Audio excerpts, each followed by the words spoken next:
আমরা দেখতে পাই আল্লাহ ইসলামের জীবনী থেকে সে 1450 বছর আগে আমাদের নারীরা তারা কত বেশি মেন স্ট্রিম ছিল। তারা ব্যবসা করে সমাজে তখন নেতৃত্ব দিয়েছে। আজকে আমাদেরকে পাশ্চাত্য বিভিন্নভাবে বোঝানোর চেষ্টা করে ইসলাম হচ্ছে ব্যাকডেটেড, ইসলাম নারীদের অধিকার ক্ষুণ্ণ করে। কিন্তু আমরা যদি পাশ্চাত্যের অবস্থা দেখি, তারা নারীদের ভোটের অধিকার দিয়েছে 1920 সাল, 22 সাল, 25 সালের দিকে।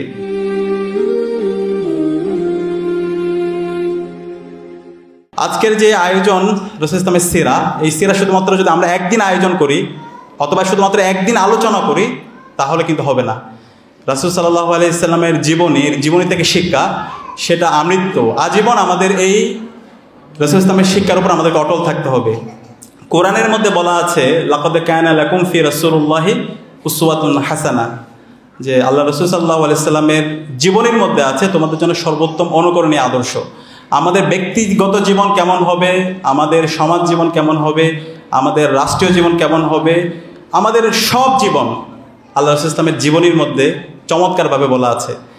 এবং আপনারা জানেন আল্লাহ রাসূল সাল্লাল্লাহু আলাইহি ওয়াসাল্লামের যখন নবুয়ত প্রাপ্ত হয়েছিলেন, নবুয়ত প্রাপ্ত হওয়ার পরে ওনার প্রথম যিনি ইসলাম গ্রহণ করেছিলেন তিনি হচ্ছেন হযরত খাদিজা রাদিয়াল্লাহু তাআলা আনহা, আপনারা তো জানেন। এবং রাসূল ইসলাম যখন ওহী নাজিল হওয়ার পরে, যখন রাসূল সাল্লাল্লাহু আলাইহি ওয়াসাল্লাম অনেক বেশি বিভিন্নভাবে আটকে উঠছিলেন, তখন সেই দুঃসময়ে হযরত আল্লাহ রাসূল সাল্লাল্লাহু আলাইহি ওয়াসাল্লামকে সবচেয়ে বেশি যিনি সাহস দিয়েছিল তিনি হচ্ছেন হযরত খাদিজা রাদিয়াল্লাহু তাআলা আনহা।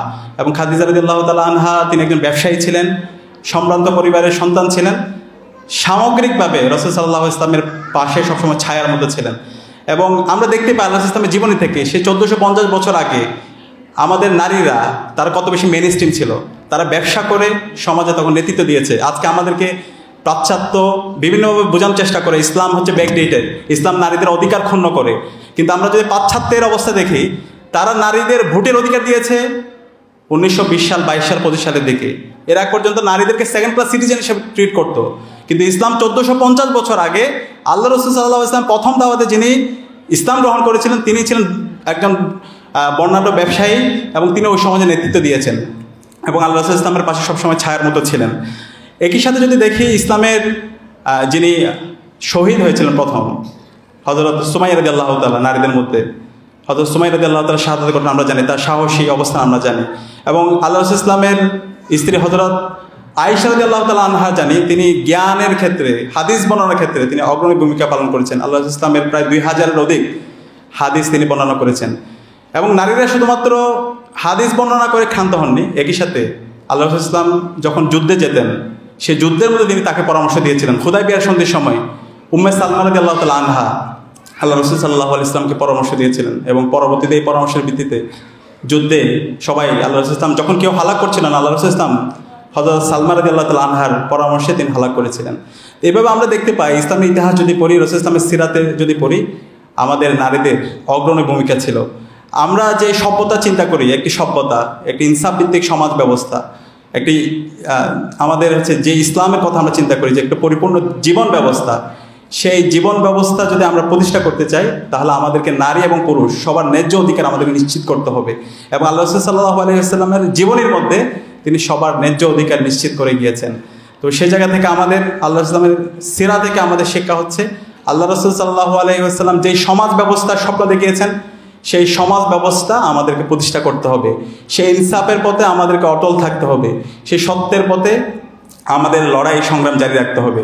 এবং একই সাথে আল্লাহ রাসূল সাল্লাল্লাহু আলাইহি ওয়াসাল্লাম যে হাদিস আমাদেরকে দিয়ে গেছেন সেই হাদিসের উপর আমাদের আমল করতে হবে। বিদায় হজ্জের ভাষণে আল্লাহ রাসূল ইসলাম বলেছেন, আমি তোমাদের জন্য 2টা গ্রন্থ রেখে যাচ্ছি, যতদিন পর্যন্ত তোমরা এই 2টি গ্রন্থকে আঁকড়ে ধরবে তোমরা পথভ্রষ্ট হবে না। এর মধ্যে একটি হচ্ছে কিতাবুল্লাহ, আল্লাহর কিতাব পবিত্র কোরআন মাজিদ, অন্যটি হচ্ছে রাসূল ইসলামের সুন্নাহ ওয়া সুন্নাতুর রাসূল। তো এই কোরআন এবং হাদিস থেকে আজকে দূরে সরে যাওয়ার কারণে আজকে আমাদের সমাজের মধ্যে বিভিন্ন ধরনের বিচ্যুতি হচ্ছে, নৈতিক অধঃপতন হচ্ছে।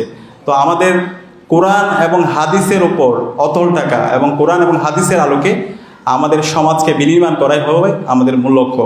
এই আলোকে যদি আমাদের সমাজ বিনির্মাণ করতে পারি তাহলে আমাদের এই সমাজের মধ্যে কোনো রাহাজানি থাকবে না, দুর্নীতি থাকবে না, এবং এই সমাজ একটা ইনসাফ ভিত্তিক সমাজ হিসেবে প্রতিষ্ঠা হবে। তো সেই ইনসাফ ভিত্তিক সমাজ প্রতিষ্ঠা করার জন্য আমাদের লড়াই, আমাদের সংগ্রাম, আল্লাহ পাক সুবহানাহু ওয়া তাআলা আমাদের এই লড়াই সংগ্রামকে কবুল করুক। এবং একই সাথে একটি হাদিস আমি আপনাদের সামনে পাঠ করে আমি আমার কথা শেষ করব। রাসূল সাল্লাল্লাহু আলাইহি ওয়াসাল্লামের যে হাদিস, আল্লাহ ইসলাম বলেছেন, আরাআইতুম লাউ আন্না নাহরান বিবাবি আহাদিকুম আই ইয়াগতাসিলু ফিহি কুল্লা ইয়াউমিন খামসা। তোমাদের কারো বাড়ির সামনে যদি একটা নহর থাকে, একটা নদী থাকে, অথবা একটা পুকুর থাকে, ওই পুকুরের মধ্যে দিনে যদি 5 বার কেউ গোসল করে, তাহলে তার শরীরের মধ্যে কোনো ময়লা আবর্জনা থাকতে পারে? তখন সাহাবীরা বললেন, না হে আল্লাহ রাসূল, তার শরীরের মধ্যে তো কোনো ধরনের ময়লা আবর্জনা থাকতে পারে না। তখন আল্লাহ রাসূল বলেছেন, অনুরূপভাবে দিনে 5 ওয়াক্ত নামাজ, ইয়ামহুল্লাহু বিহিন্নাল খাতায়া, এর মাধ্যমে আল্লাহ পাক সুবহানাহু ওয়া তাআলা তোমাদের গুনাহসমূহকে মাফ করে দেন। সুবহানাল্লাহ। তো আমরা যেন আমাদের দিনে 5 ওয়াক্ত নামাজ, একজন মুসলমান হিসেবে 5 ওয়াক্ত নামাজ আদায় করা হচ্ছে ফরজিয়াত, এটা যেন আমরা কোনোভাবেই এই নামাজ যেন আমরা কাজা না করি। 5 ওয়াক্ত নামাজ যেন প্রতিদিন নির্ধারিত সময় আদায় করি। একই সাথে আমাদের সকালটা ফজরের নামাজের পরে যেন আমি কোরআন অধ্যয়ন এবং হাদিস অধ্যয়নের মাধ্যমে আমার দিনটা শুরু করতে পারি। এইভাবে যদি আমি আমাদের দিনটা শুরু করতে পারি, তাহলে দেখবেন যে আপনার মনের মধ্যে আপনি প্রশান্তি পাবেন, আপনার কাজের মধ্যে আপনি বরকত পাবেন। এর পাশাপাশি আরেকটা জিনিস আমি আপনাদেরকে অনুরোধ করবো, যে আমলটা আমি করার চেষ্টা করি, যে সার্বক্ষণিক অজু অবস্থায় থাকা। আল্লাহ রাসূল ইসলামের একটা হাদিস আছে, রাসূল ইসলামকে জিজ্ঞেস করেছিলেন সাহাবীরা, হে আল্লাহ রাসূল, কিয়ামতের দিন এখানে তো লক্ষ নবীর উম্মত থাকবে, সেখানে আপনি উম্মতে মুহাম্মদীকে কিভাবে চিনতে পারবেন? তখন হচ্ছে কিয়ামতের দিন অজুর কারণে আমার যারা উম্মতে মুহাম্মদী আছে তাদের অঙ্গ প্রত্যঙ্গগুলো একদম ঝলমল করবে। তো সেখানে সবসময় অজু অবস্থায় থাকা, আপনি যখনই আপনার অজু অবস্থায় থাকবেন তখন কাজের মধ্যে আপনি বরকত পাবেন, প্রশান্তি পাবেন। এর পাশাপাশি সার্বক্ষণিক দোয়া এবং জিকিরের মধ্যে থাকা। তো এই কাজগুলো যদি করতে পারি, তাহলে দেখবেন যে আল্লাহ তাআলা আপনাকে এত বেশি প্রশান্তি দিবেন, এত বেশি নিয়ামত দিবেন, এত বেশি বরকত দিবেন, আপনি চিন্তাও করতে পারবেন না। তো আমি আশা করব আমরা আল্লাহ রাসূল ইসলামের যে সিরা, কোরআনের যে শিক্ষা, সে আলোকে আমাদের নিজের জীবনকে পরিচালিত করব। জ্ঞান, আমল, নৈতিকতায় সমৃদ্ধ হয়ে আমরা হেরার আলোয় নিজেদেরকে উদ্ভাসিত করব। আল্লাহ পাক সুবহানাহু ওয়া তাআলা আমাদেরকে সেই তৌফিক দান করুক।